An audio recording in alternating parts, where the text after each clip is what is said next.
हुआ है, मुझे आज पता चला था। चलो आज बात करेंगे, जैसे आप लोगों ने बताया था कि हम कोरोना जो आजकल सारे जगत में व्याप्त है, ये क्या बीमारी है और हम कैसे इससे निजात पाएं।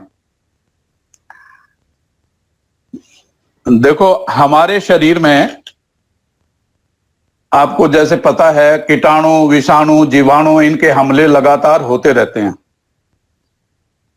ये भी एक वायरस है और यह वायरस कोविड-19 को मतलब कोरोना, विड VI मतलब virus, D disease, corona virus disease, 19 मतलब 19 में मतलब ये पहली बार चीन में पाया गया। ऐसा माना जाता है कि चीन से ये फैला, उससे पहले भी ये वायरस था, लेकिन ये पहले सऊदी अरेबिया और इस एरिया में था और यहां पर ये ऊंट और पशुओं में पाया गया था। लेकिन यहां जो चीन में जब ये वायरस 2019 में आया, यूहान में सबसे पहले इसने आदमियों को इन्फेक्टेड किया और आदमियों को बहुत तेजी से फैलने वाला ये वायरस आदमियों में पाया गया। अब ये वायरस क्या करता है? देखो, वायरस पहले भी बहुत आए, जैसे इन्फ्लुएंजा था 1920 में, सारे विश्व में आया था। बहुत विश्व की बहुत बड़ी आबादी का बहुत बड़ा भाग जो था उससे इन्फेक्टेड हुआ था।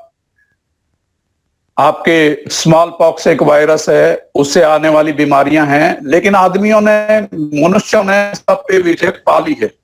ये एक नई तरह का वायरस है, पे थोड़ा थोड़ा जिक्र करेंगे, बीच में हल्के हल्के आसन भी करें।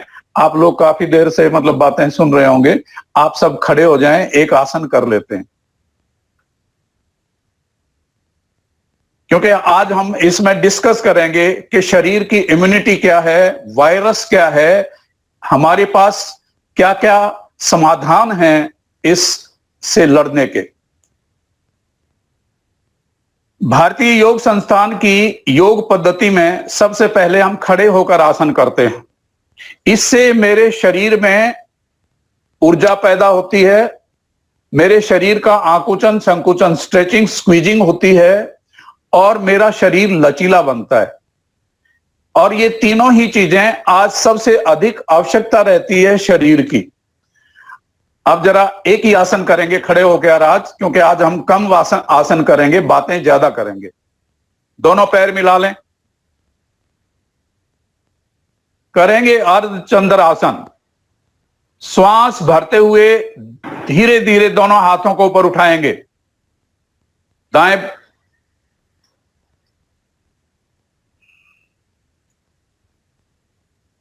नहीं, अर्धचंद्र आसन के लिए हम साइड से हाथ उठाते हैं। आप सब लोग साइड से हाथ उठाएंगे, साइड से ऐसे जितना धीरे उठाएंगे और खींचिए, हाथों को खींचिए जितना खींच सकते हैं।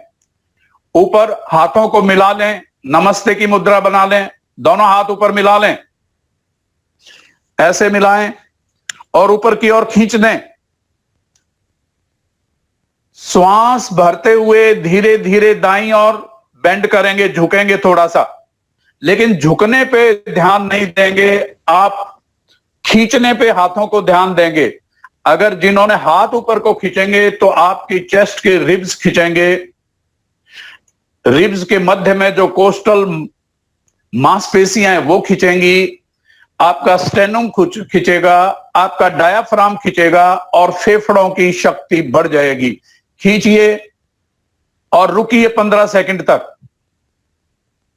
हर कोई साथी रुकने का प्रयास करेगा। धीरे धीरे मध्य में आ जाएं, वापस हाथों को एक बार फिर ऊपर की ओर खींच लें, फिर श्वास भरें और अब दूसरी ओर बेंड करें। अब मैंने दूसरे फेफड़े को खींच रहे हैं, हम बाईं ओर बेंड कर रहे हैं तो दाईं ओर का फेफड़ा खींचेगा, दाईं ओर की रिब्स खींचेंगी, रिब्स के मध्य में जो मांसपेशियां, कोस्टल मांसपेशियां हैं, अनंत मांसपेशियां हैं, और जो स्टेनम है आपके, उसमें भी बहुत ज्यादा मांसपेशियां हैं, जो डायाफ्राम है उसमें भी बहुत ज्यादा मांसपेशियां हैं, और इस प्रकार से दाएं फेफड़े को फैलने के लिए बहुत ज्यादा सुगमता हो जाती है। उसके अंदर रक्त का संचरण सुंदर बन जाता है चारों तरफ उसके। खींच कर रखें। स्थिति में थोड़ी सी देर रुकने का प्रयास करेंगे। खींच कर रखें, श्वास भरकर रखें या लेते रहें, लेकिन रुकें। खींच लें। जितना खींचेंगे उतना आपके फेफड़ों की ताकत बढ़ जाएगी, शक्ति बढ़ेगी। आपका पाचन और फेफड़े दोनों पर असर पड़ रहा है। धीरे धीरे वापस। अब दाएं बाएं से धीरे धीरे हाथों को नीचे ले आएंगे, धीरे लाएंगे। आसन पर बैठ जाएं, विश्राम की स्थिति।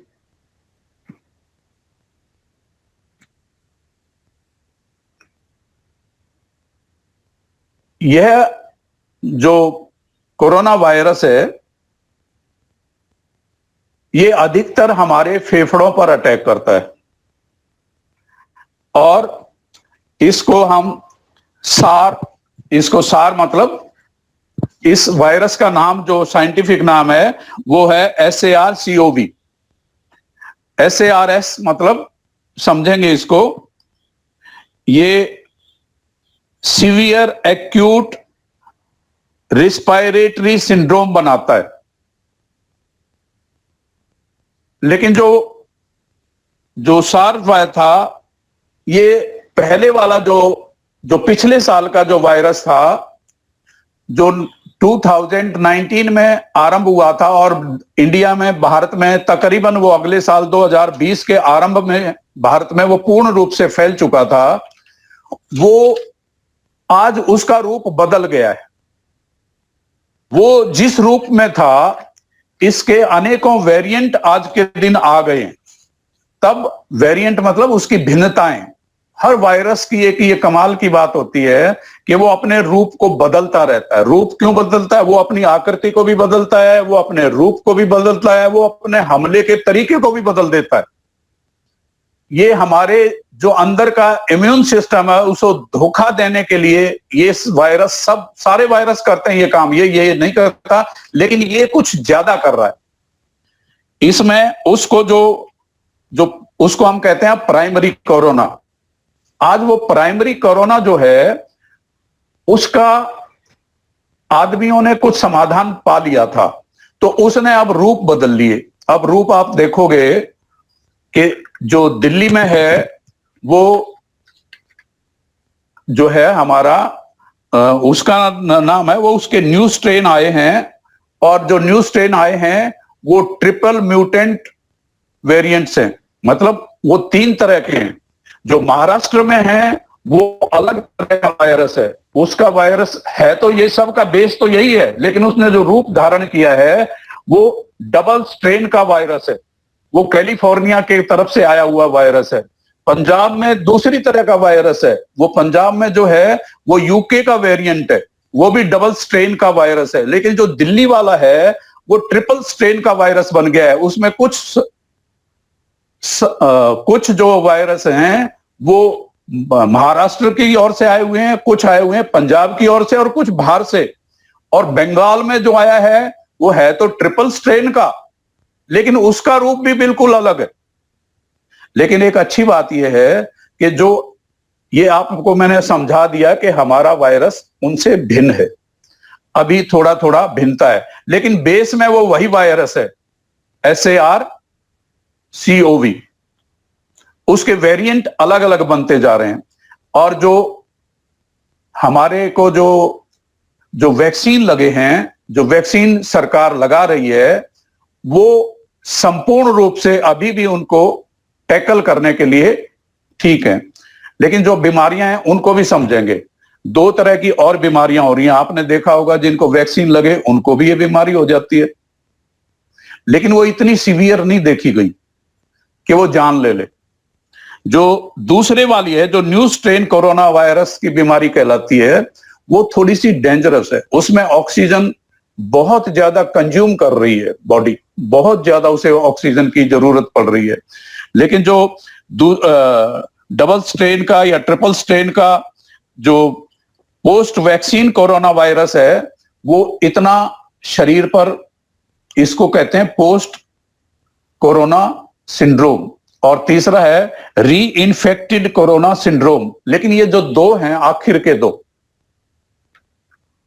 जो पोस्ट कोरोना सिंड्रोम यानी वैक्सीन के बाद जो कोरोना हुआ, और री इन्फेक्टेड, कोरोना पहले हुआ था फिर कोरोना हो गया, ये जो दोबारा कोरोना हो रहा है, तो ये साइंटिस्टों ने पाया कि ये शरीर पर इतने दुष्प्रभाव नहीं डाल पा रहा जितना कि वो डबल स्ट्रेन वाला पहला हमला है। आज उन्हीं पे अब बात करेंगे। एक आसन और कर लेते हैं, फिर आगे की बात करेंगे। मैं अब आपको समझ में आ गया होगा कि मतलब हाँ, यहां पर इस बीमारी में कैसे कैसे कोरोना फैला हुआ है और अब इसको कंट्रोल कैसे करना है, इसके क्या क्या लक्षण हैं, उन पे बात करेंगे। एक आसन और कर लेते हैं। दोनों पैर मिला लें।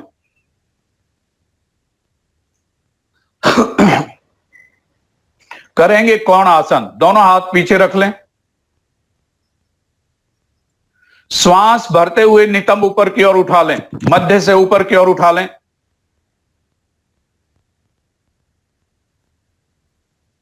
आपके पंजे आसन की ओर, पृथ्वी की ओर खिंच जाएं। आपके आसन पांव के पंजे पृथ्वी को स्पर्श करने लगें, ऐसा प्रयास करें। पंजे पृथ्वी पर लगें या ना लगें, लेकिन घुटने से पैर को मुड़ने ना दें। ऊपर से ऊपर नितंब उभारें, श्वास भरें, सीने को ऊपर की ओर तान के रखें। बहुत ही सुंदर क्रिया है। आपके कॉलर बोन, रिब्स, स्टेनम, आपके पेड़ू के पास के सारे पाचन के अंग, सब पर खिंचाव है, मांसपेशियों पर खिंचाव है। बहुत ही सुंदर क्रिया। धीरे धीरे वापस विश्राम।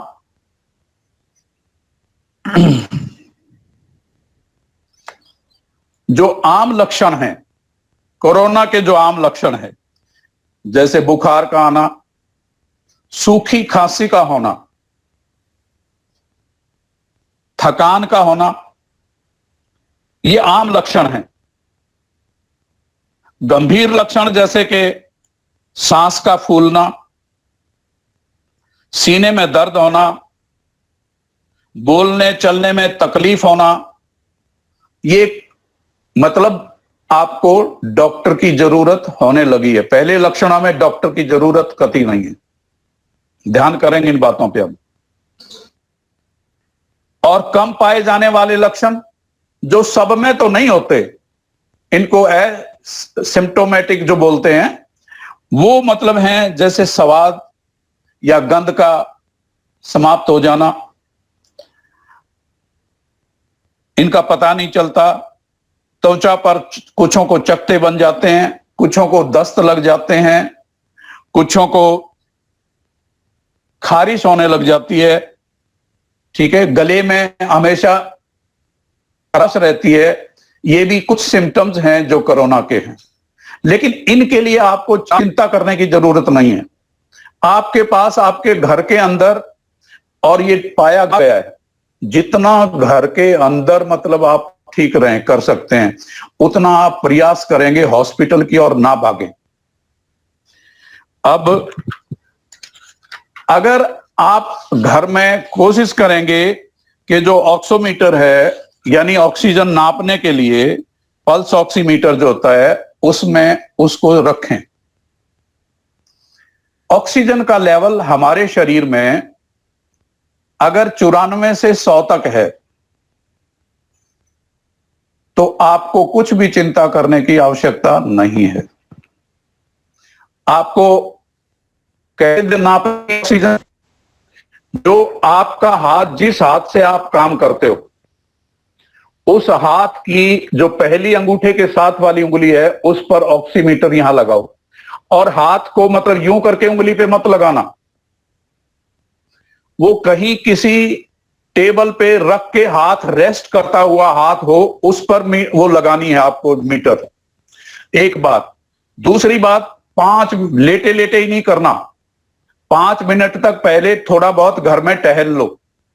5 मिनट टहलने के बाद अपने ऑक्सीजन लेवल को देखोगे। लेकिन कुछ साथी, अच्छा, इसमें ऑक्सीमीटर में 3 चीजें ये बताता है हमारे को। इन तीनों चीजों पे आप मतलब ध्यान, वो तीनों चीजें बता, एक तो सैचुरेटेड पल्स रेट बताएगा। अगर ये 94 से ज्यादा है आपको चिंता करने की जरूरत नहीं है। दूसरा जो था, ये पल्स रेट बताएगा। 60 से 90 तक अगर आपका पल्स रेट है आपको चिंता की बात नहीं है। तीसरा एक ये और बताता है, प्रोफ्यूजन इंडेक्स, पीआई। इसकी कोई जरूरत नहीं होती लेकिन फिर भी मैं आपको बता दूं, ये 2 से 20 के मध्य होता है। ये बता रहा है कि शरीर के कितने डीप तक, कोशिकाओं में कितने डीप तक ऑक्सीजन मौजूद है। ये आपके और मेरे विषय नहीं है, ये डॉक्टर का विषय है, इसको छोड़ दो आप। ठीक है, तो 2 बातों पर आप ध्यान करेंगे। ऑक्सीमीटर से आप अपना वो नाप के देखेंगे। लेकिन कुछ लोग बार बार देखते रहते हैं। कुछों को मतलब एक मानसिक सिकनेस भी हो जाती है, जैसे भाग भाग के देखे ले। ऐसा ना करें, आप कोशिश करें, अगर आपको सिम्टम्स दिखते हैं तो आप करें, नहीं तो भ्रम ना पालें। क्योंकि भ्रम एक साइकोलॉजिकल बीमारी भी बन गई है आज के दिन, कि बार बार अपना ऑक्सीमीटर, मैंने देखा है कुछ मेरे दोस्त मैंने देखे हैं 3-3 बार ऑक्सीजन को देखते हैं दिन में, और गलत तरीकों से देखते हैं। उंगली को यूं उठा के लगाओगे तो आपके ऑक्सीजन लेवल आपको कम मिलेगा। हाथ को अगर रेस्ट करके लगाओगे तो आपको ऑक्सीजन लेवल ठीक मिलेगा। और जो ठीक तरीका है वो ऑक्सीजन हाथ जो है रेस्ट करता हुआ हाथ के अंदर ही आपको देखना है। एक बात और देखेंगे,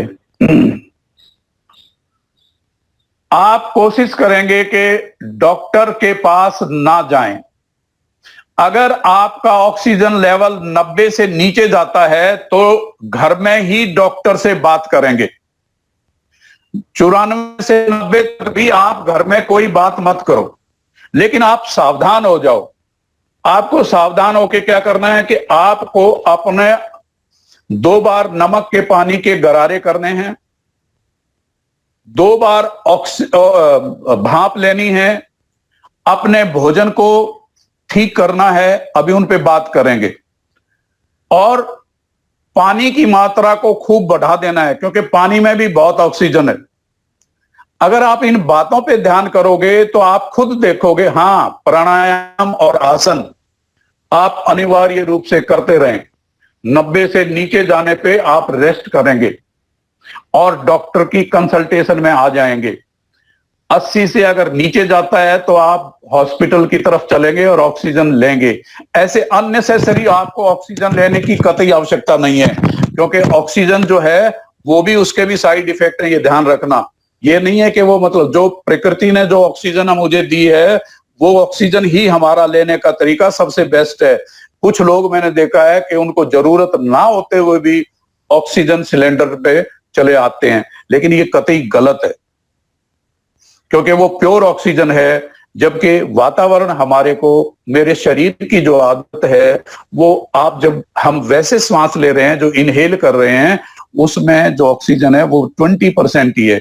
आप जो लंबे लंबे सांस ले रहे हो ना, और आपके शरीर के पास इसी की आदत है और यही सुंदर तरीका है। 100% वाली ऑक्सीजन के प्रेशर, उस पर मैं बात करूंगा, वो सिलेंडर तभी लगते हैं क्योंकि जब मेरे फेफड़ों के अंदर सूजन बढ़ जाती है तो प्रेशर से ऑक्सीजन देनी पड़ती है, वो तभी कारगर है और तभी उसकी आवश्यकता है। अननेसेसरी प्रेशर मत दो, क्योंकि छोटे छोटे विलीज होते हैं अंदर, छोटी छोटे गुब्बारे से होते हैं, वो प्रेशर से आपके उनको तकलीफ होती है, आपको उसके लिए एक हिंसक कार्रवाई करते हैं, इसलिए आप उससे दूर रहें। वो डॉक्टर के साथ बात करके ही ऑक्सीजन से बात करेंगे, डॉक्टर के बगैर अनुमति के आप इस काम को घर पे ना करो। एक आसन और कर लेते हैं फिर आगे चलेंगे। वज्रासन में आ जाएं।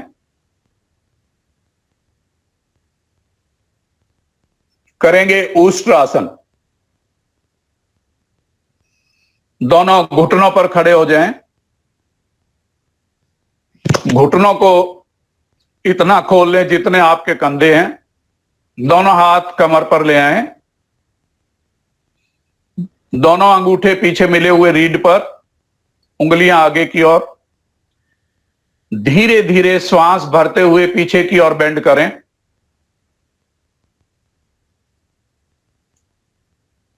धीरे धीरे। जब पूरा बेंड हो जाए तो दोनों हाथ ले आएं अपने पांव के पंजों पर, एड़ियों पर, पंजों पर। अब आप खुद देखेंगे कि आपके फेफड़े पूर्ण रूप से खुले हैं, आपके रिब्स खिंच गए हैं। आपकी जितनी असंख्य मांसपेशियां हैं रिब्स के मध्य में, सबको खींचने दो।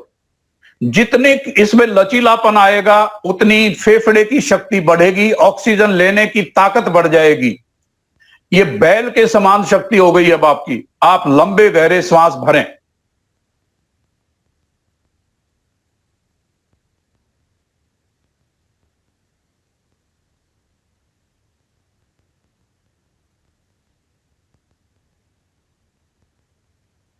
पंद्रह सेकंड तक रोके रखें शरीर को।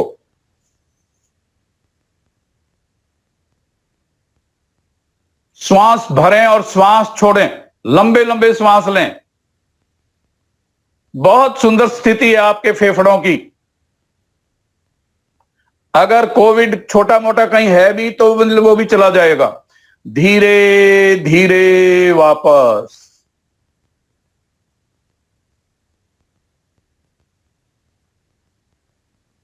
वज्रासन में बैठें।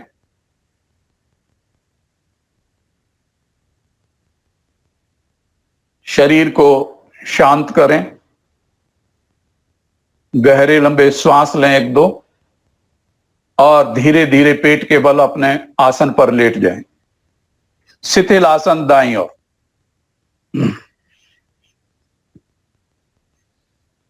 बात सुनते रहेंगे, साथ साथ आसन भी करते रहेंगे।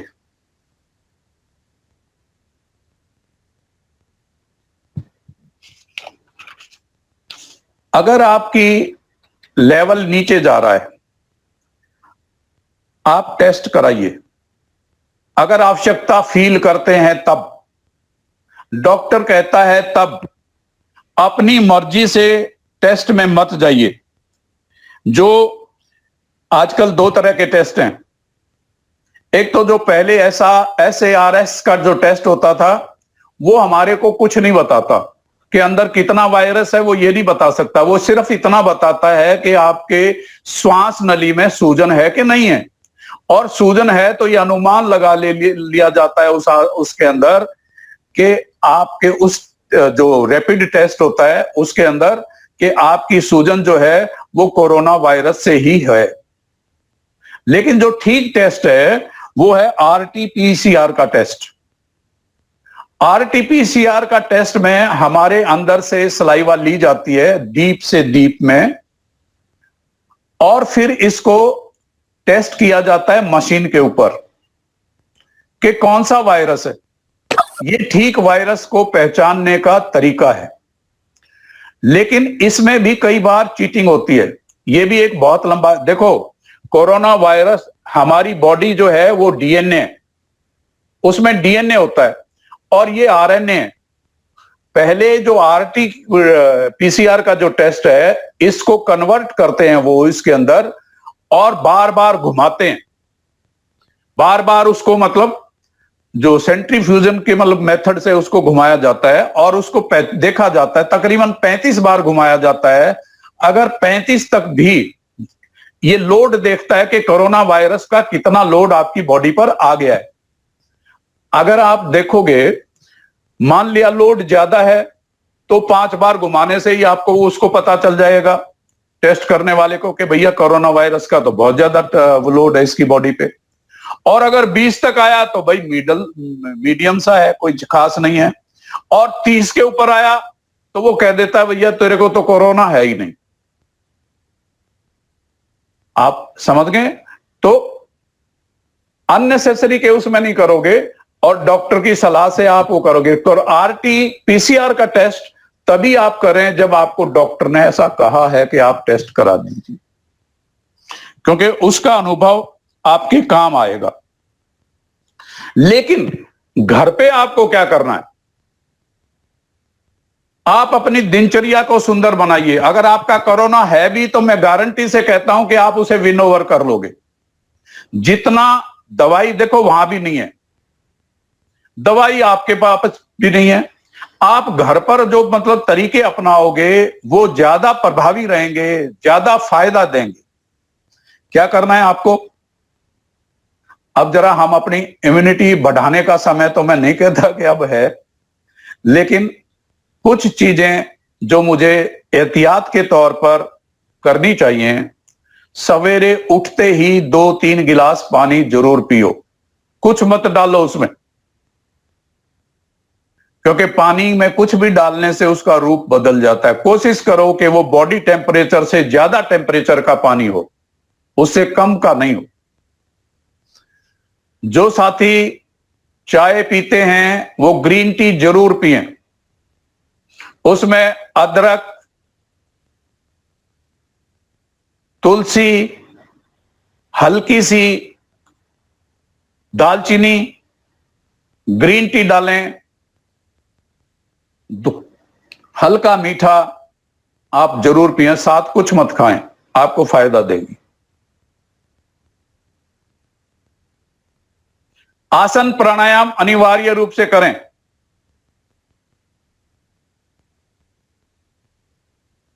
प्रतिदिन करें। वो कौन से करने हैं मैं बताऊंगा अभी थोड़ी देर में आपको आगे। सुबह हल्का खाना खाएं, लेकिन पूरा अनाज लें। खिचड़ी या दलिया सबसे उत्तम है। उसमें 1 चम्मच मेथी दाना डालें, 1 चम्मच अलसी डालें, 1 हरा आंवला डालें। हाँ, ऑफ कोर्स उठते ही गरारे जरूर करें। जो रबड़ नेती और जल नेती कर सकते हैं वो जरूर करें, बहुत आराम मिलेगा। खांसी में भी आराम मिलेगा और जो म्यूकस की थिकनेस है वो भी ढीली पड़ जाएगी। कोरोना वायरस सीधा ही फेफड़े में नहीं जाता, वो बहुत दिन तक तो तकरीबन ऐसा माना जाता है 24 घंटे से तकरीबन 40 घंटे तक वो नाक में ही रहता है, फिर गले में जाता है, वहां भी कुछ समय लगाता है, फिर धीरे धीरे आगे की ओर अग्रसर होता है। अगर आप यहां पर अपने नॉस्ट्रिल्स के लिए, आपके लिए सबसे बढ़िया है कि आप रबड़ नेती और जल नेती करें। आप प्रतिदिन कर लो, आप कोई नुकसान, कुंजल नहीं करना है। रबड़ नेती और जल नेती डेली करो, कोई नुकसान नहीं होगा, फायदा होगा। गले के लिए, लेकिन उससे ये मत सोच लेना कि गले का काम हो गया। गले के लिए आपके लिए अनिवार्य है कि आप नमक के पानी के गरारे जरूर करो। सारे परिवार को कहो कि वो गरारे करेगा। सवेरे अपनी खिचड़ी बना के खाओ आप, या दलिया बनाओ, उसमें सब्जियां काट लो, बच्चों के अनुसार उसका टेस्ट बनाओ। उसके अंदर ये 3 चीजें डाल के रखो, खिचड़ी में या दलिया में।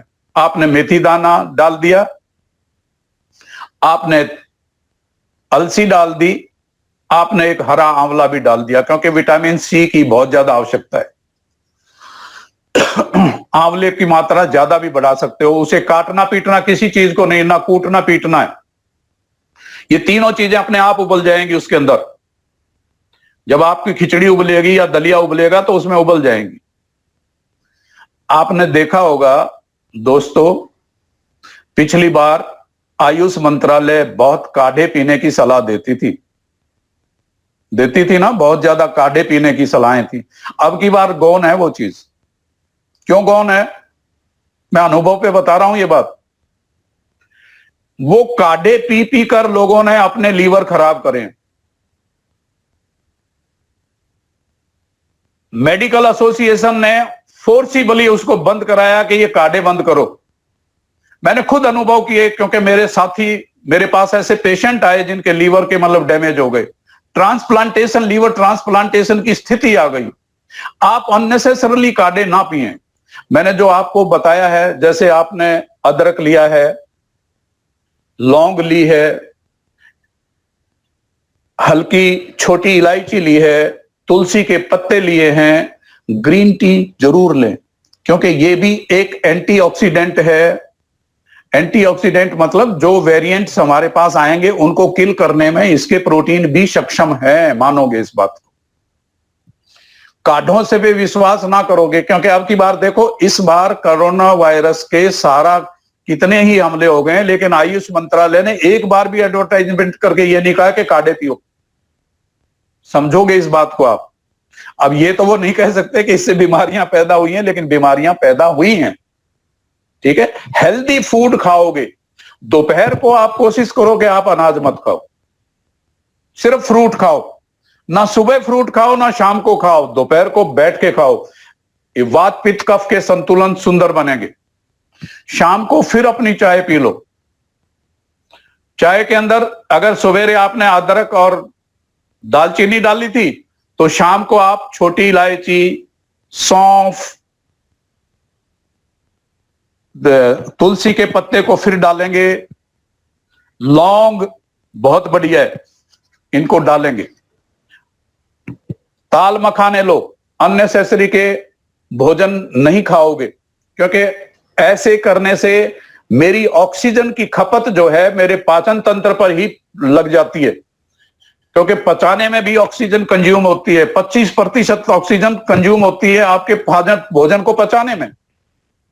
आप जितना हल्का रखोगे पेट को, उतना, मैं अभी बात करूंगा उसके बारे में। तो विटामिन सी और जिंक,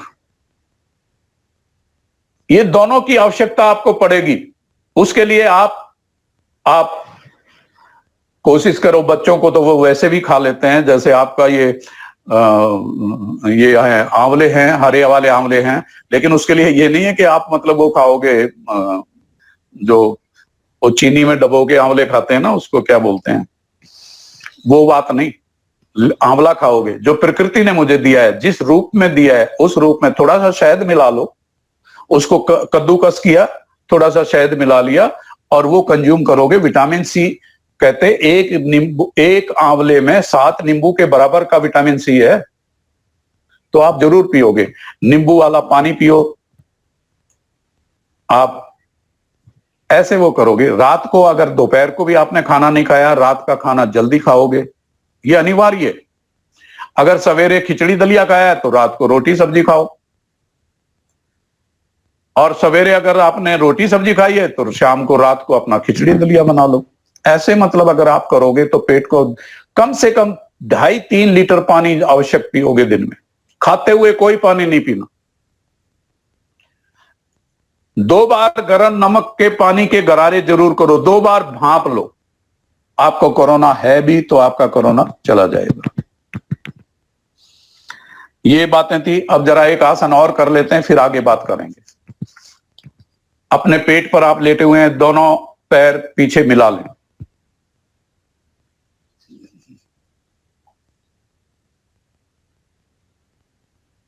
दोनों पांव मोड़ लें। करेंगे धनुरासन। पेट पर लोट कर किए जाने वाले सभी आसन आपको बहुत ज्यादा फायदा दे रहे हैं। अभी जो प्रोन पोजीशन, मतलब सभी मेडिकल वाले बता रहे हैं ना सबको, प्रोन पोजीशन में श्वास लो, प्रोन पोजीशन में श्वास लो। आप अपने आसन भी करो और श्वास को भी गहरा लंबा करो। दोनों पैर पीछे से मोड़ दो। दोनों हाथों से पैरों के टखने पकड़ो। माथा पृथ्वी पर लगाए रखोगे। विधि से करोगे फायदे बहुत मिलेंगे। दोनों हाथों से टखने पकड़ लो। श्वास निकालते हुए प्रयास करो कि पीछे से पैर उठें। पहले घुटने से पैर उठाएं। करेंगे धनुरासन। श्वास भरते हुए आगे से सीना उठा दे।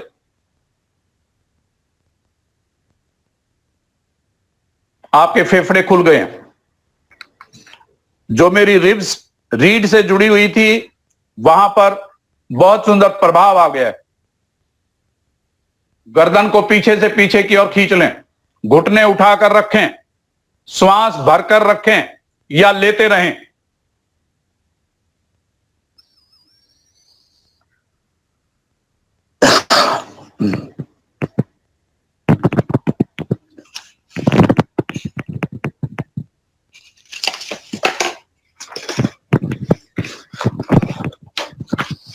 धीरे धीरे वापस शिथिल आसन दूसरी ओर, दाईं ओर करेंगे। अब विश्राम करें।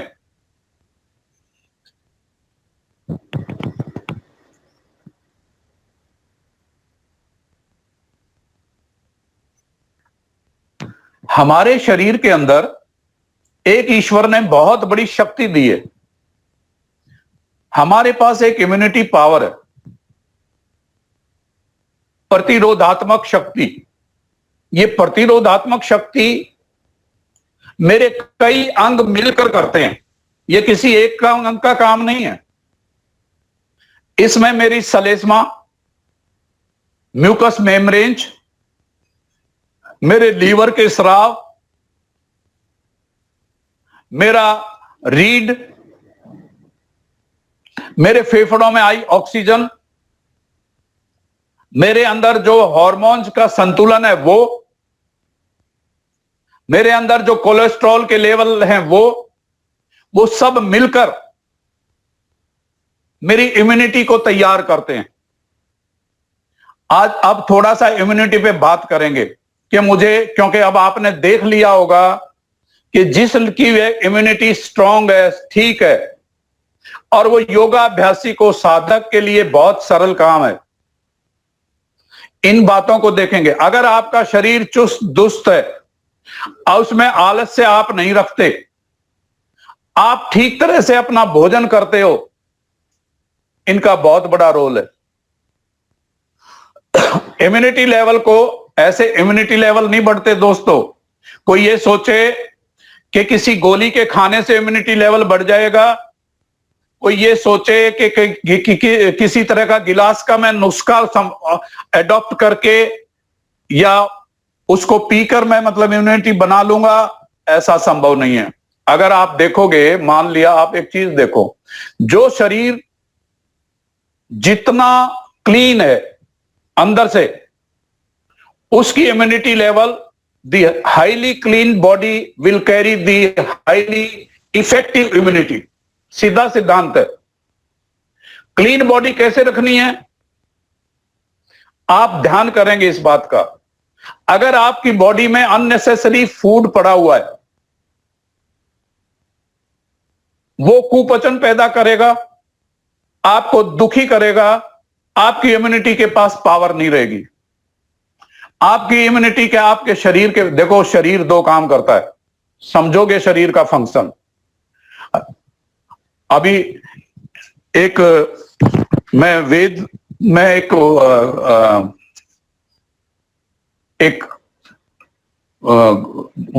मैं वेद का एक मंत्र आपको बता रहा हूं। देहे सर्वत्र च उष्णस्य समता लाघवम सुखम अक्षत तीक्षणा गाढ़ निंद्रा च मनो सो अपि प्रसन्नता शरीरे कर्म सामर्थ्यम अनालस्यम च कर्मसु सवत सवे दोषम काले स्वस्थ लक्षणति इते। अगर स्वास्थ्य लेना है तो हमारे वेद ग्रंथ हमें बताते हैं, जैन धर्म के ग्रंथ भी हमें ये बताते हैं कि अगर ये 8 लक्षण आपके शरीर में, आप इनको कभी खत्म ना होने दो। पहला लक्षण क्या था? सवत सवे दो गम काले। मेरा पेट, रोज पेट साफ होना चाहिए, एक बार, बिना किसी गोली के, बिना किसी चूर्ण के, बिना किसी अनीमा के। मेरा पेट सवते, मेरी मांसपेशियां, मेरा कोलन से सफाई होनी चाहिए। ये पहला है। 8 नियम क्या बनाएंगे कि मेरे को, और वो एक समय मेरा निश्चित हो, सुबह का समय सबसे सुंदर है। आप अपने बॉडी को ट्रेंड करें। अगर ऐसा नहीं हो रहा तो आपके खान पान में कहीं दोष है, आपके जीवन शैली में कोई दोष है। लाघवम, लाघवम सुखम। लाघवम क्या है? मेरा शरीर लदा ना हो, मान लिया पेट पे चर्बी चढ़ी हुई है या हिप्स पे चर्बी चढ़ी हुई है, कहीं से भी समता का भाव हो मेरे शरीर के अंदर ये अननेसेसरी चर्बी ना चढ़ी हो। अगर ऐसी चर्बी चढ़ी हुई है तो दोस्तों आप योगाभ्यास नहीं कर पाओगे। आप कोशिश करो कि मतलब ये ना हो आपके पास। तीसरा था देहे सर्वत्र, मेरी त्वचा साफ रहे, उसमें चाहे उष्ण से मेरे पास मेरे शरीर के अंदर हमेशा ऊर्जा और उष्मा दोनों साथ साथ हमेशा रहें। अब जिसके शरीर में आलस्य भरा है वो क्या करेगा? तीसरा था अनालस्य च कर्मसु, मैं कर्म कर रहा हूं, उस कर्म को बिना आलस्य के मैं करने का मेरे शरीर में शक्ति हो, मेरी मानसिकता प्रसन्न हो, तभी आलस्य, मतलब केवल शरीर का रोग नहीं, आलस्य मानसिकता का भी रोग है। इसको समझोगे आप। गाढ़ निद्रा, मैं 5 मिनट के अंदर जब लेटूं तो सो जाऊं, कम से कम 6 से 7 घंटे की नींद होना आवश्यक है। आप 3-4 घंटे में नींद को ठीक नहीं कर सकते। देखो 2 काम करता है शरीर रात को। अगर आपने रात को लेट खाया है और ठूस ठूस कर खाया है तो शरीर, आपको नींद आ भी गई तो शरीर का सारा एनर्जी जो है उसे पचाने में, उसको एडजस्ट करने में ही लगी रहेगी। एक और जो हीलिंग का काम होता था रात को, इम्यूनिटी को जिंदा करने का जो काम होता था, जो अंगों की टूट फूट को खत्म करने का काम होता था, उसे रिपेयर करने का जो काम होता था, वो काम से आप वंचित रह जाओगे। आप, हमारे शास्त्र कहते हैं कि आप जो है रात को जल्दी खाना खा लो। बॉडी ये नहीं जानती साथियों कि आपकी दुकान किस टाइम आप आए हो, शरीर ये जानता है, क्योंकि ये चलाने वाला ईश्वर है, हम नहीं हैं। अगर आपने ठूस ठूस कर, ये भी नहीं है कि आप खाली, कृष्ण जी कहते हैं ना तस उनके लिए भी योग नहीं है जो ठूस ठूस के खाते हैं, उनके लिए भी नहीं है। ना चैकंत मन संत है, ना तू तस्य ना चैकंत मन संत है, ना अति सौपनशीलस्य ना जागृतो चैव अर्जुना। अर्जुन, ये योग उनके लिए नहीं है जो ठूस ठूस कर पेट भर के पड़े रहते हैं, उनके लिए नहीं है। ये योग उनके लिए भी नहीं है जो पेट को खाली रखते हैं। लेकिन ये लोग, ये उनके लिए नहीं है जो नींद में पड़े ही रहते हैं, जो ज्यादा ठूस कर खाएंगे उस आलस्य में पड़े रहेंगे, उनके लिए भी नहीं है। ना वो जागृते, उसने अगर शरीर को पूरा कंप्लीट रेस्ट नहीं दिया, जागृते चैव अर्जुना, अर्जुन उनके लिए भी नहीं। आपको एक समता का, एक अपने जीवन शैली को पूरा चेंज करने के लिए ही आप इम्यूनिटी को ठीक करोगे। आप योग के साधक हो, आप इन बातों पर ध्यान दोगे। अगर ये 8 नियम आपके जीवन में हैं तो आपकी इम्यूनिटी का लेवल अनडाउटेडली, आपके कोरोना, क्या कोरोना, बड़े बड़े कोरोना भी आ जाएं तो आपको कोरोना कुछ नहीं बिगाड़ पाएगा, आपको कुछ नहीं कर पाएगा वो कोरोना। लेकिन अगर आप मतलब इनके नियमों का उल्लंघन करोगे, कृष्ण जी कहते हैं सवलप मात्रा, पेट जिसमें खाने के बाद याद ना आए। अब गीता में मैंने ये श्लोक पढ़ा था, शायद 17वें अध्याय में था, कि ये सवलप मात्रा क्या थी। अगर पेट का, देखो 2 बार ही ध्यान आता है। एक बार पेट आएगा जब आपने ठूस कर खा लिया तो पेट का ही ध्यान रहेगा, और क्या रहेगा। वो दुखेगा, वो कुछ ना कुछ गड़बड़ करेगा, तो आपका ध्यान कहां रहेगा, पेट पे। या खाली हो गया बहुत ज्यादा तो भी आपका ध्यान रहेगा। तो आप इस बात को भी समझोगे कि सवलप मात्रा में आपको भोजन लेना है, जिसमें पेट को पता ना चले, एक ठीक अंतराल पर लेना है। अगर आप ठूस ठूस कर, एक बात सोचो आप, मैं कई बार एक उदाहरण मेरे माइंड में आता है, मैंने शेयर नहीं किया, मैं बताता हूं। मान लिया 2 बाल्टी है, एक खाली रखी है, एक में आपने चाहे चीनी भर रखी है, चाहे गुड़ भर रखा है, चाहे अंगूर भर रखे हैं, कुछ भी भर दो आप। अब कीड़े कहां आएंगे? जिस बाल्टी में वो सामान भरा हुआ है उसी में आएंगे ना जी। ऐसे ही शरीर का हाल है। आपकी बाल्टी जब आप चाहो उतनी मात्रा में वो भरी होनी चाहिए। अगर उसमें ज्यादा करोगे, आप लगातार खाए जा रहे हो, उसको खाली होने का समय ही नहीं दे रहे, आप फायदा नहीं उठा रहे हो, आप नुकसान उठा रहे हो। आपका इम्यूनिटी लेवल बहुत लो चला जाता है, उसको मौका नहीं दे रहे आप। जो ईश्वर ने इतनी बड़ी ताकत इस शरीर में दी थी, वो आपको मौका नहीं दिया आपने। आप अपने दोनों पैर मिला लें, एक आसन और करेंगे, आखिरी आसन होगा आज का। अपने पीठ के बल लेट जाएं।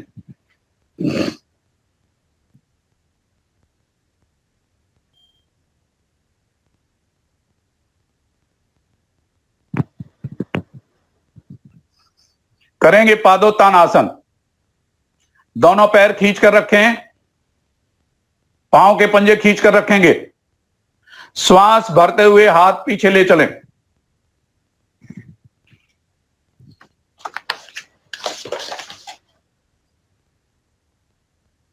दोनों एड़ियां हल्की सी ऊपर उभार लें, दोनों हाथ थोड़े से उभार लें।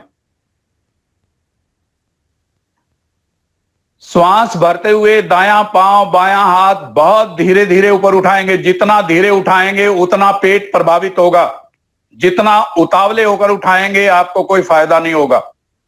घुटने से पैर को मुड़ने नहीं देंगे, जितना पैर उठे उतना ठीक है, लेकिन घुटने को पैर को खींच कर रखेंगे। आपके पाचन पर एक इंपैक्ट है, आपके फेफड़ों पर एक प्रभाव है। धीरे धीरे वापस।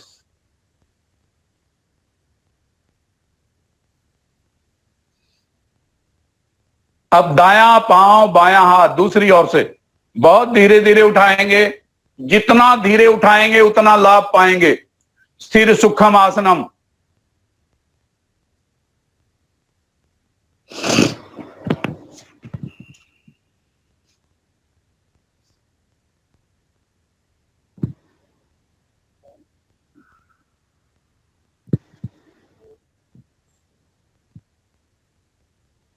धीरे धीरे वापस।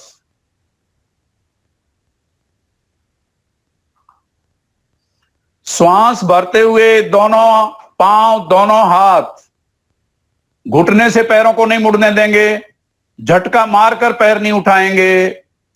हर एक मांसपेशी पर लोड ट्रांसफर करते हुए पैर को उठाएंगे।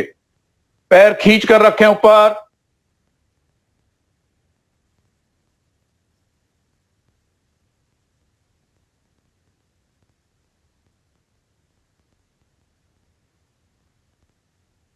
श्वास भरकर रोकें या लेते रहें, लेकिन रोकें। धीरे धीरे वापस। धीरे आएंगे, आपका कोलन खिंचेगा, आपका इंटेस्टाइन का सारा भाग खिंच जाएगा, पेट की मांसपेशियां खिंच जाती हैं। शवासन।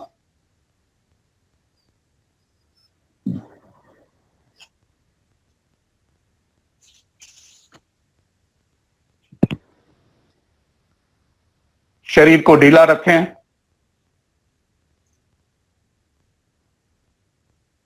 श्वास को लंबा गहरा कर लें और आनंद लें। दो बातों का हर एक आसन में ध्यान रखेंगे। आप आकुंचन संकुचन की क्रिया हो, स्ट्रेचिंग स्क्वीजिंग की, जिन अंगों पर मुझे खींचना है उन अंगों पर खिंचाव आना चाहिए। जिन अंगों को मुझे ढीला करना है वो आसन की स्थिति में वो अंग ढीले होने चाहिए। जिनमें खिंचाव लाना है उनमें खिंचाव आना चाहिए। यहां मैं कोताही ना बरतूं। और यही साधना है साथियों। मैं प्रतिदिन ये अभ्यास करता रहूं कि मेरे अंग कल इतने कठोर थे कि वो ये मुड़ते नहीं थे, या ये उठते नहीं थे, या ये लोड नहीं ले पा रहे थे, लेकिन आज मैं धीरे धीरे उन पर लोड ट्रांसफर करने के लिए तैयार हूं। मेरे अंग में लचीलापन आ रहा है। मेरे प्रत्येक अंग में जहां भी कठोरता है, कठोरता चाहे विचार की हो चाहे शरीर की हो, वो मृत्यु है शरीर की। आप प्रयास करेंगे कि आप इसको कन्वर्ट करेंगे धीरे धीरे, यही साधना है। तो इसी का आपने अभ्यास करना है। आप प्रतिदिन ये अभ्यास जारी रखेंगे।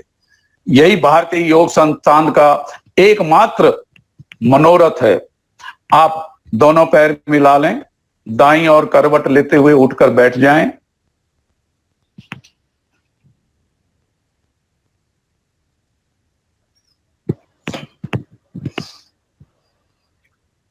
बात इम्यूनिटी पे थी। मैंने आपको बताया, अगर आपको अपनी इम्यूनिटी का लेवल जानना है तो आपको किसी डॉक्टर की जरूरत नहीं है, आपको स्वतः पता चल जाएगा। आपको अपनी इम्यूनिटी बनाने के तरीकों को ठीक करना चाहिए। इम्यूनिटी क्या करती है? जो भी पैथोजन आते हैं, पैथोजन मतलब जो कीटाणु, विषाणु, जीवाणु शरीर में एंटर करते हैं, हमारा इम्यूनिटी सिस्टम उस पर अटैक कर देता है। ये बहुत बड़ी सेना है। इसमें हमारी व्हाइट ब्लड सेल्स, उसमें भी कई तरह की कई तरह के प्रोटीन, कई तरह की श्लेष्मा इसमें भाग लेती है। हमारे शरीर ने हर एक, जैसे सेना होती है ना, वो आप देखोगे कुछ छावनी जालंधर में है, तो कोई छावनी पठानकोट में है, तो कोई छावनी कहीं है, मतलब ताकि अगर देश पर अटैक हो जाए तो सेना वहां से तुरंत भेज दी जाती है।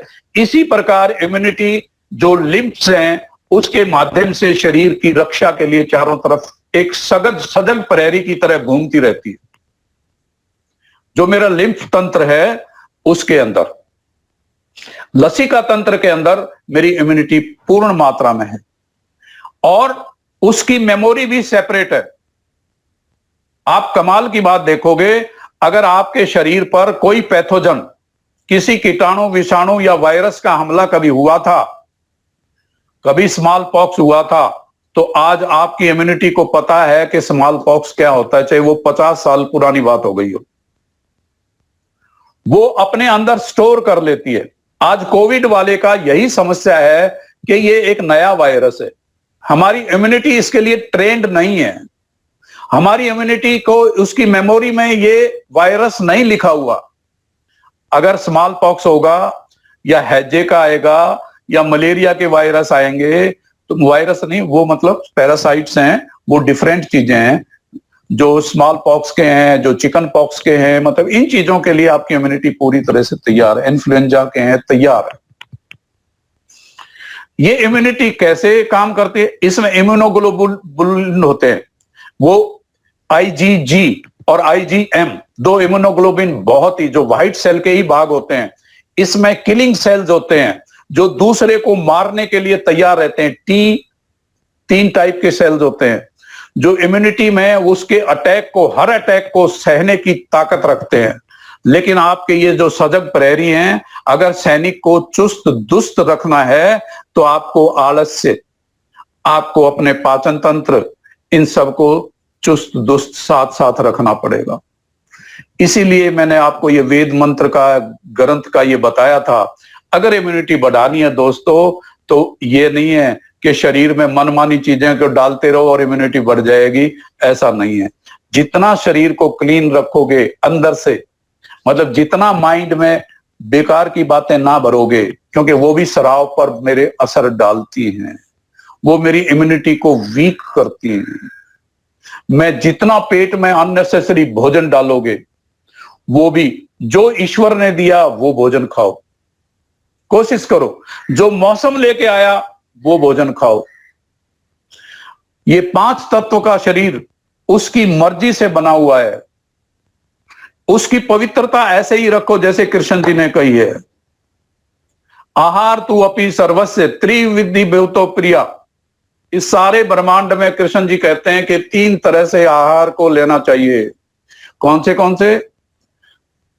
तप, यज्ञ, तप तथा दानम। जैसे पवित्रता आप यज्ञ की रखते हो, जैसे किसी तप की रखते हो, जैसे किसी दान की रखते हो, ऐसे ही इस शरीर को आहार दो। उतनी पवित्रता आपके भोजन के अंदर। इस मशीन को यूं ही मत मानो कि ये मुझे एंजॉय करने के लिए मिली है। बिल्कुल एंजॉय करोगे लेकिन तब करोगे जब कोरोना से फ्री होने की ताकत इसमें रहेगी ना। अगर मान लिया ये अटैक तो आते रहेंगे, लेकिन इस शक्ति को अपनी को कभी कमजोर मत होने दो। आप एक प्राणायाम करेंगे, उसके बाद एक वैसे मतलब मैं गहरे लंबे सांसों का छोटा सा अभ्यास करा रहा हूं। वैसे आज मैंने ज्यादा आपको कोरोना के बारे में किया, फिर आपके प्रश्न उत्तर ही हम बात करेंगे, उसमें भी यही बातें करेंगे, सिर्फ इसी से समझौते की बातें आप करते रहेंगे। मनमोहन जी आप लोग मैनेज कर लेना, वो लोगों को ही मतलब आवाज देना जो मतलब प्रश्न करें, बाकी के मतलब एक बार में 4-4 लोग ना बोलने। ठीक है? ठीक है सर।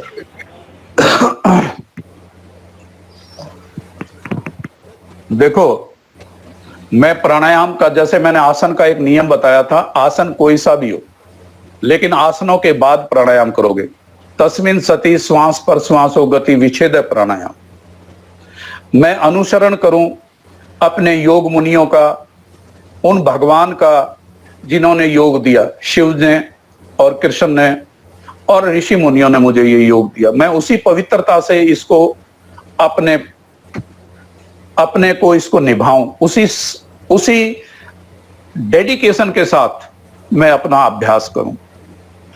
तस्मिन सति श्वास पर श्वासो गति विच्छेद प्राणायाम। अब पतंजलि ऋषि कहते हैं कि मैं जब आसन कर लेता हूं तो मेरे शरीर को प्राणायाम का वरदान मिलता है। तब मैं प्राणायाम के लायक, जब मैंने इसका लचीलापन बना दिया, मैंने इसकी कठोरता को कुछ नरम कर दिया, तो ही आप श्वास को अधिक दूर ले जाओगे। अभी जो कोविड हुआ था, मैं थोड़ा सा आपको बता दूं, जब मेरे फेफड़े में जब ये कोविड पहुंचता है, तो जो फेफड़े में श्वास के छोटे छोटे पैकेट हैं, जो अंगूर के दाने, जिससे, वो तो अंगूर का दाना तो बहुत बड़ा है, वो वैसे उदाहरण के लिए बता रहे हैं, लेकिन वो बहुत छोटे छोटे पैकेट हैं। उनके साथ सिस्टम कैसे काम करता है जरा उसको भी समझ लेंगे। फेफड़ों में ये क्या करता है, मेरा नीचे से, मेरे हार्ट से बाईं और आपके हार्ट है, इसमें 4 कोष्ठ हैं। जो दाईं ओर के कोष्ठ है, उसके अंदर जो कार्बन डाइऑक्साइड वाला रक्त है, उसे गंदा रक्त मत कहा करो, मुझे वो शब्द अब ठीक नहीं लगता, क्योंकि वो रक्त मेरी बॉडी का प्रोसेस है, वो कंज्यूम किया हुआ ब्लड है, वो साफ होके जाएगा। तो मेरा जो दाईं ओर से जो फेफड़े में रक्त आएगा, वो मेरी पल्मोनरी नर्व से जहां मेरी हवा है, जहां ये सेक्स हैं, एवियोली हैं, जहां पर इनके पास वो जाएगा, और वहां पर बहुत पतली पतली 1 माइक्रोग्राम की, 0.001 माइक्रोग्राम की, मतलब इतनी बड़ी झिल्ली है, जैसे प्याज के ऊपर छिलके होते हैं ना, ऐसे। और ये जब ये किसी वायरस का अटैक होता है, चाहे निमोनिया हो, चाहे ये वायरस हो या और कोई, आपको क्या होता है कि ये सूज जाती है। अब वो दोनों साथ साथ चलती हैं, और होता क्या है कि जो मतलब मेरी कार्बन डाइऑक्साइड के अंदर, जो उस रक्त के अंदर जो होमोग्लोबिन था, उसके अंदर ऊपर से जो ऑक्सीजन जा रही थी, वो उसके साथ यूं साथ लग के और उसमें ट्रांसफर हो जाती है, लेकिन वो क्रिया नहीं हो पाती। इसीलिए वो ऑक्सीजन का सिलेंडर लगाकर उसे प्रेशर से करना पड़ता है या वेंटिलेटर पर करना पड़ता है, ताकि वो ऑक्सीजन बॉडी को मिल जाए। और जब ऑक्सीजन बॉडी को, मतलब श्वास की जो ऑक्सीजन फेफड़े तक रहती है, उसके आगे जो भी ऑक्सीजन शरीर में जाएगी, कोशिकाओं तक जाएगी, तो आपको वो मेरी रक्त में मिलकर मिश्रित होकर वहां अंदर जाएगी। वैसे नहीं जाएगी वो, लेकिन वो मिश्रित नहीं हो रही फेफड़े में, क्योंकि वहां उस सूजन के कारण ऑक्सीजन तो है आपके पास, लेकिन वो क्रिया नहीं हो पा रही। और उससे क्या होता है, आपकी जितनी मांसपेशियां हैं वो फड़कने लगती है,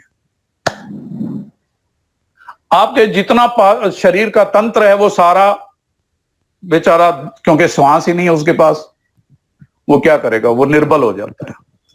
तो आप प्रयास करेंगे कि पहले शरीर को आपने खींचकर, तानकर उसको लचीला बनाया।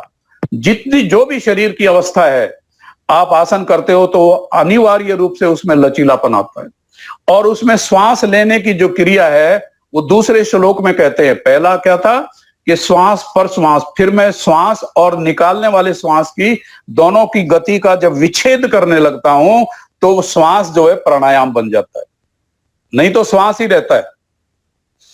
आप ये मत सोचा करो कि मैंने अनुलोम विलोम कर लिया जी, मैंने तो ये कर लिया जी, नहीं, वो प्रक्रिया, अगर वो क्रिया पूरी नहीं करी है आपने तो आपने कैसे आप कहोगे कि मैंने कर लिया। आप अनिवार्य रूप से अपने आसन करोगे, शरीर को खींचना तानना, ये आप समझोगे इन बातों को, इसीलिए ये अष्टांग है। अब दूसरा क्या कहते हैं, बाह्य अभ्यंतर स्तंभ वृत्ति। देखो तीन ही तरह से श्वास आता है, मैं श्वास को निकाल लूंगा या श्वास को भर लूंगा या श्वास को कुछ देर तक रोक लूंगा, तीन ही काम होते हैं ना श्वास के। बाह्य मतलब निकालना, रेचक,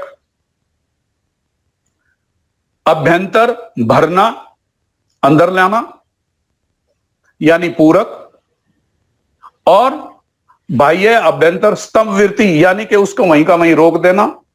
वो स्तंभ वृत्ति क्या हुई, मेरा बाह्य, पूरक, रेचक और कुंभक, तीनों क्रियाएं हो गई। मैं कोई सी भी क्रिया करूं, किसी भी आसन से करूं, किसी भी प्राणायाम के भाग से करूं, लेकिन देश काल संख्योपि मैं ये ध्यान करूं, ईश्वर का ध्यान करते हुए उसे प्रार्थना करूं कि मुझे किस अंग में कितनी देर तक श्वास रोकना है। आपके ये मैं आज समय नहीं है, नहीं तो मैं आपको बताता ये कैसे है। आपको तीनों और दीर्घ सूक्ष्म, इन दो बातों को हर एक श्वास में आपको एक का देखना है कि श्वास लंबा हो, ये नहीं है कि मेरा छोटा श्वास हो, टुकड़ों में ना हो, दीर्घ हो, दीर्घ सूक्ष्म। जितना हल्का श्वास होगा उतना दूर तक जाएगा, उतना आपके फेफड़े उसको ज्यादा मतलब आपके रक्त में मिला मिश्रित कर पाएंगे।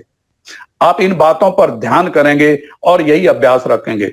चलो अब आप करें, एक आसन करना, प्राणायाम करेंगे, गहरे लंबे श्वासों का अभ्यास। ज्ञान मुद्रा की स्थिति, पीठ गर्दन सीधी रखेंगे, आंखें बंद। पहले धीरे धीरे श्वास को बाहर निकाल दें, बाह्य। अब बहुत धीरे धीरे श्वास भरेंगे, सूक्ष्म, ध्यान रखो थ्योरी को, फेफड़ों को फूलने दो, जितना फूलेंगे उतना आप लाभ पाएंगे। लंबा लें, छोटा श्वास नहीं लो, रोक लो थोड़ी सी देर के लिए, मूल बंद लगा लो और निकाल दो,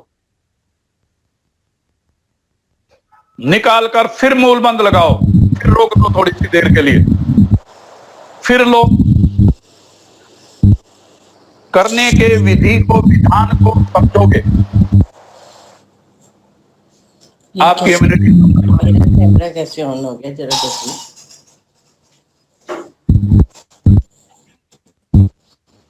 आप अभ्यास को जारी रखें। स्पीकर भी ऑन है, वो भी ऑफ है। म्यूट करें जी, आवाजें आ रही हैं।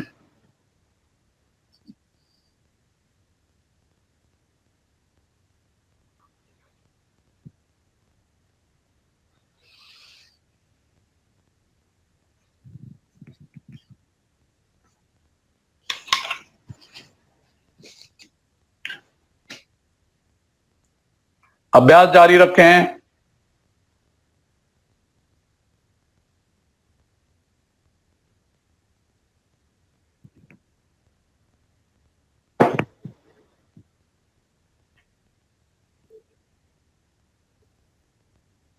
शांत,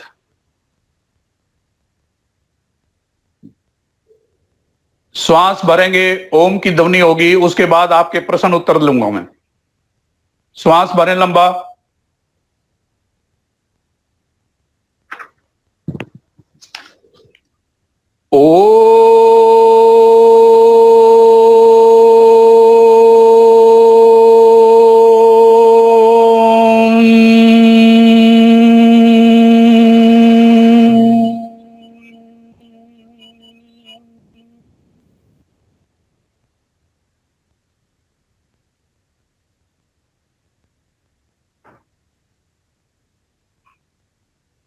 अपनी आंखें खोल लें, आराम से बैठ जाएं। आपके जिस इन्हीं से मिलते जुलते जो प्रश्न हो वो आप पूछ सकते हैं। कोई बात ना समझ में आई हो उसको क्लियर कर सकते हैं, आप बात कर लें। कृपया क्वेश्चन पूछने के लिए अपने माइक को अनम्यूट करें और एक साधक जब बोल रहा हो तो दूसरा साधक बीच में ना बोले। जिस भाई बहन के भी कोई प्रश्न हो तो कृपया पूछिए। नमस्ते सर। नमस्ते। सर मैं वैक्सीन के लिए पूछना चाह रही हूँ कि इसमें कोरोना वायरस में जो वैक्सीन है उसका क्या इफेक्ट है, किस तरह से वह काम करती है?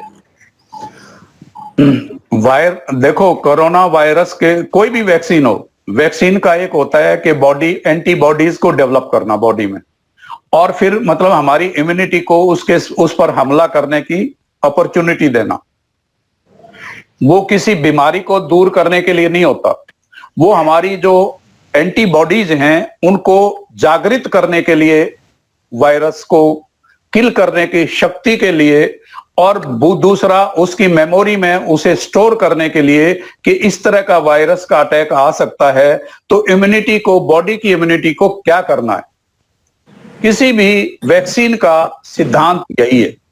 वो ये ना सोचा करो कि उससे तो उसने तो इंजेक्शन लगवाया था, उसको तो फिर भी आ गया, वो बीमार तो फिर भी हो सकता है क्योंकि वायरस तो बहुत ज्यादा है एनवायरमेंट में, लेकिन उसके पास एंटीबॉडीज हैं उसके शरीर में। यही प्लाज्मा का सिद्धांत है, ठीक है।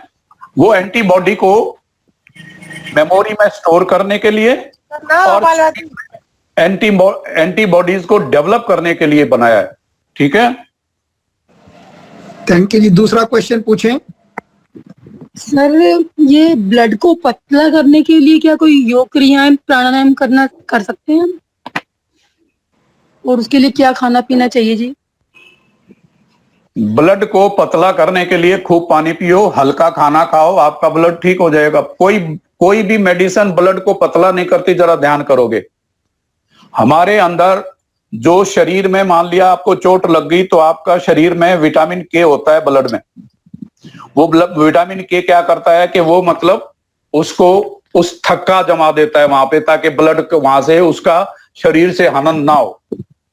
आपका जो आप देखोगे तो जो ये ब्लड पतला है विटामिन के को खत्म कर देती है बॉडी से, ताकि वो थक्का ना जमे।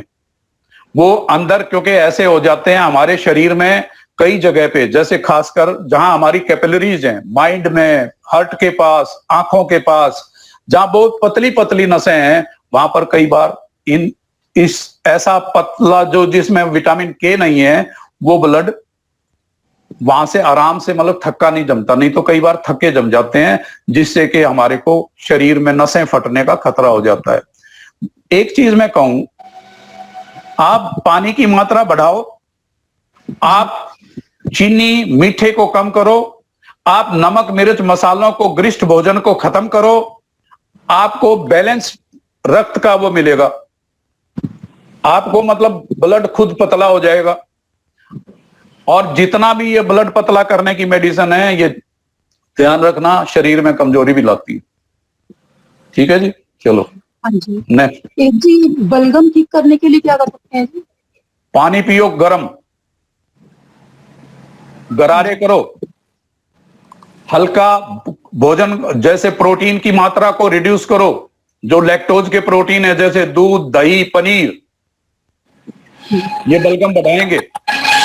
आपके जैसे आपने उड़द की दाल खाई, आपने जो भारी राजमा खाया, चावल खाए, ये मतलब उसमें बलगम को बढ़ाएंगे। आप उसको कम करो। जो ईश्वर ने पानी दिया है, आरओ का पानी, कोशिश करो कि आप उसका जो टीपीडी होता है उसको कम करके पियो, क्योंकि आरओ के पानी का भी मतलब नुकसान ही है, फायदा नहीं है। आप प्योरीफाइड वाटर लो, जो एक्वागार्ड वगैरह से प्योर हो जाता है, वो पानी आपके लिए बढ़िया है, ठीक है। पानी की मात्रा बढ़ा दो, बलगम कम हो जाएगा। चलो आगे जी। सर ये वैक्सीन लेने के बाद कुछ प्रॉब्लम्स आ रही हैं, जैसे कमजोरी आ रही है, कुछ कहीं दर्द हो रहे हैं, तो इनको कैसे ठीक किया जाए? ये खासकर चेतन जी उन लोगों को आ रही हैं जो लोग मतलब मेरे ख्याल में जिनके दूसरी कोई समस्या पहले एग्जिस्ट करती है। हमने तो वैक्सीनेशन लिया, हमने वैक्सीन लगवाए हैं, लेकिन हमारे को तो कुछ नहीं आया, हमारे को तो ठीक आया। लेकिन जिनको आ रहे हैं, कुछों को आ रही है, कुछों को तो बहुत ज्यादा, जो कोविशील्ड है उसमें ज्यादा आई है, कोवैक्सीन में शायद आ जाती है, नींद बहुत आती है, ऐसी प्रॉब्लम्स सुनने में आई। हाँ, बहुत कम लोगों को आ रही हैं ऐसी, लेकिन बहुत कम लोगों को आती हैं तो आप मतलब उस टाइम अपने खाने को हल्का करो अपने को, लेकिन कोई पेन किलर के उसके दुष्प्रभाव बहुत वैसे हैं, थोड़ा सा दर्द सह लो जी। वो दुष्प्रभाव है उसका, मतलब बहुत ज्यादा दुष्प्रभाव आए हैं। अभी मैं एक देख रहा था, किसी डॉक्टर ने अपनी वाइफ को, मतलब उसकी वाइफ भी डॉक्टर थी, वो मियां बीवी दोनों डॉक्टर थे, बड़े यंग थे दोनों। वाइफ को मतलब उसको यही हुआ, कोविशील्ड से मतलब ये समस्या आई और उसने उसको पेन किलर दे दिए हैवी। वो पेन किलर दिए, वो महिला ही चल बसी। आप ऐसे काम ना करो, आप थोड़ा सा सह लो, ठीक है, या डॉक्टर से कंसल्ट करो। नमस्कार सर। ठीक, सर अगर किसी को कोविड हो गया है तो उसको जो वैक्सीन है कितने दिनों के बाद लगवानी चाहिए सर? मैं वैसे कल मैंने गंगाराम हॉस्पिटल के डॉक्टरों की एक वो कॉन्फ्रेंस थी, उसमें मैं अटेंड कर रहा था। मतलब उसमें उन्होंने तो ये कहा कि उसका कोई रिलेशनशिप नहीं है, आप वो मतलब कर लो। अगर वो मतलब 14-15 दिन हो गए हैं उसको कोविड हुए ठीक है, लेकिन ये देखो, ये बातें जनरल नहीं कही जा सकती। इन बातों के लिए मेरी सलाह आपको ये रहेगी, क्योंकि हर शरीर की स्थिति बिल्कुल भिन्न होती है। आप ऐसे या तो मतलब डॉक्टर से खुद एड्रेस कराओ, जो डॉक्टर अटेंड कर रहा है। धन्यवाद। ठीक है, धन्यवाद सर। चलो ओके, नमस्कार। सर ठीक है। मैं एक क्वेश्चन पूछना चाहती हूँ हाँ कि जी, दो सर ये जो 14 दिन के क्वारंटाइन पीरियड जब ओवर हो जाता है तो जिसको कोविड हुआ है उसको क्या प्रिकॉशन लेनी है रूम से बाहर आने के बाद, और फैमिली मेंबर्स को क्या प्रिकॉशंस लेनी है? मैंने आपको बताया था, सारे फैमिली मेंबर आप कोशिश करो कि आप जो लोग हो गरारे करो, इसको छोड़ो मत। जो शुद्धि क्रियाएं कर सकते हैं उसमें मतलब कुंजल हटा दो, नेति करो, जल नेति करो, ये चीजें बहुत बढ़िया हैं। आप हल्के भोजन करो, पानी की मात्रा बढ़ाए रखो, और जो सावधानियां सरकार ने हमें दी हैं वो गोल्डन रूल है, मुंह पे मास्क लगा के रखो, 2-6 फुट की दूरी बना के रखो व्यक्ति को, अननेसेसरी किसी फंक्शन में मत अटेंड करो, कोशिश करो कि आप किसी भी भीड़ की जगह पे ना जाओ। अगर भीड़ में कहीं गए भी हो तो आप अपना मास्क वगैरह पूरी तरह से लगा हो आपके ऊपर, और जब आप वापस आए तब आप अपने कपड़ों को या तो गर्म पानी में, तो धूप में उनको थोड़ी सी देर के लिए 1-2 घंटे के लिए टांग दो।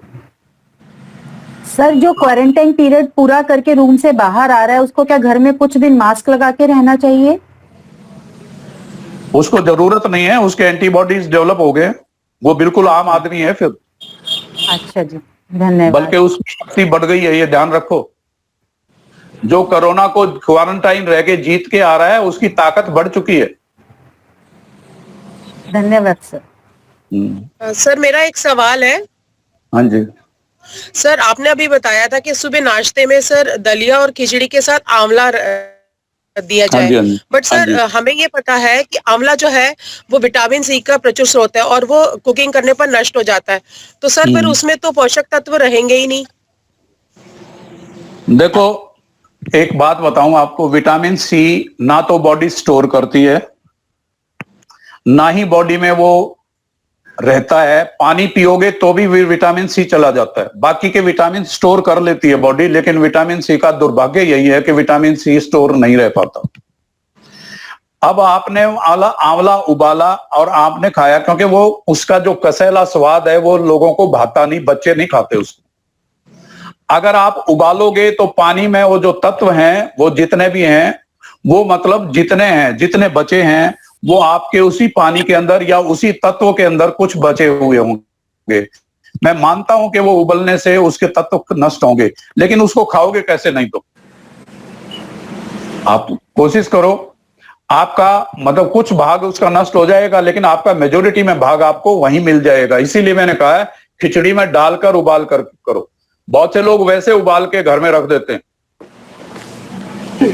ऐसा ना करो। सर एक चीज पूछनी थी, ये बात जानकारी मिली है कि आंवले के कोई भी तत्व किसी भी रूप में नष्ट नहीं होते, तो क्या ये बात सच है? नहीं, बिल्कुल गलत है। वो जो कह रही हैं वो ठीक कह रही हैं कि आप हर चीज जो है, विटामिन सी देखो नष्ट हो जाता है। ये गलत फहमी है जी। ठीक है, चलो बस हो गए सबके प्रश्न। सर धूप में किस टाइम बैठना चाहिए? धूप सबसे बढ़िया है कि पीठ पे लोगे आप धूप, और ज्यादा बढ़िया समय है कि जब पीक हो धूप का, जब बिल्कुल ना बैठो। सवेरे निकली हुई धूप सबसे प्यारी होती है, उस टाइम पे बैठना सबसे उत्तम है।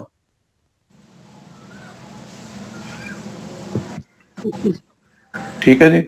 हाँ, विटामिन डी की भी डेफिशिएंसी बहुत देखी जाती है। मैं एक और बता दूं आप लोगों को, विटामिन डी जिनको डेफिशिएंट हैं वो लोग ये ना सोचें कि वो धूप में बैठ के ही विटामिन पूरा कर लेंगे। वो जरूर अनिवार्य रूप से उसके जो भी मतलब उसकी मेडिसिन है वो ले लें, जो उसके वो हैं सप्लीमेंट्स, वो बाजार से ले लें, क्योंकि वो भोजन में आपको नहीं प्राप्त होगा।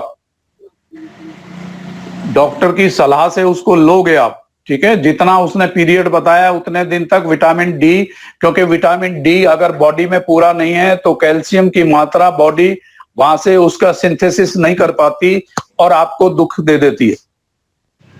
बहुत मच्छर है यार, देखिए दी एक बार। सर विटामिन डी का कितने दिन के बाद रिपीट कर सकते हैं?